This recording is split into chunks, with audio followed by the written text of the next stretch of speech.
I think he can. You know, and with Carl not being in the lineup, he's going to have to be. You know, we can't just have two, can't just have one. We got to have four that can do a really good job.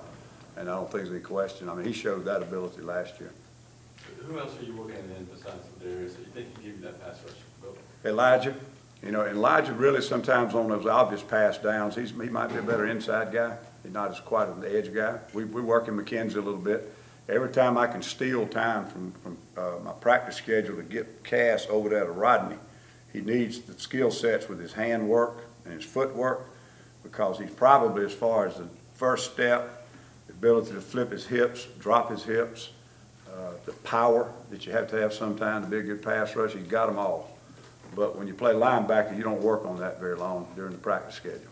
So I'm trying to get times where I can get him to Rodney to work on those things, and we'll eventually, hopefully, get him involved in that pass rush group if he can bring something to the table. Have you seen him have some sort of natural pass rushing skills before? Yes, the blitzing, you know, when he blitzes. I mean, and then we go one-on-one with the running backs, and he's the best I've got, you know, with them trying to block him. He's gotten up to around 250, maybe a little more. He's still one of the quicker kids we got. He can sink his hips and, you know, drop his pad level. He can flip his hips and make the turn. He can do a lot of things, but he doesn't know how to do them very well right now. So we got to get him more repetition at that.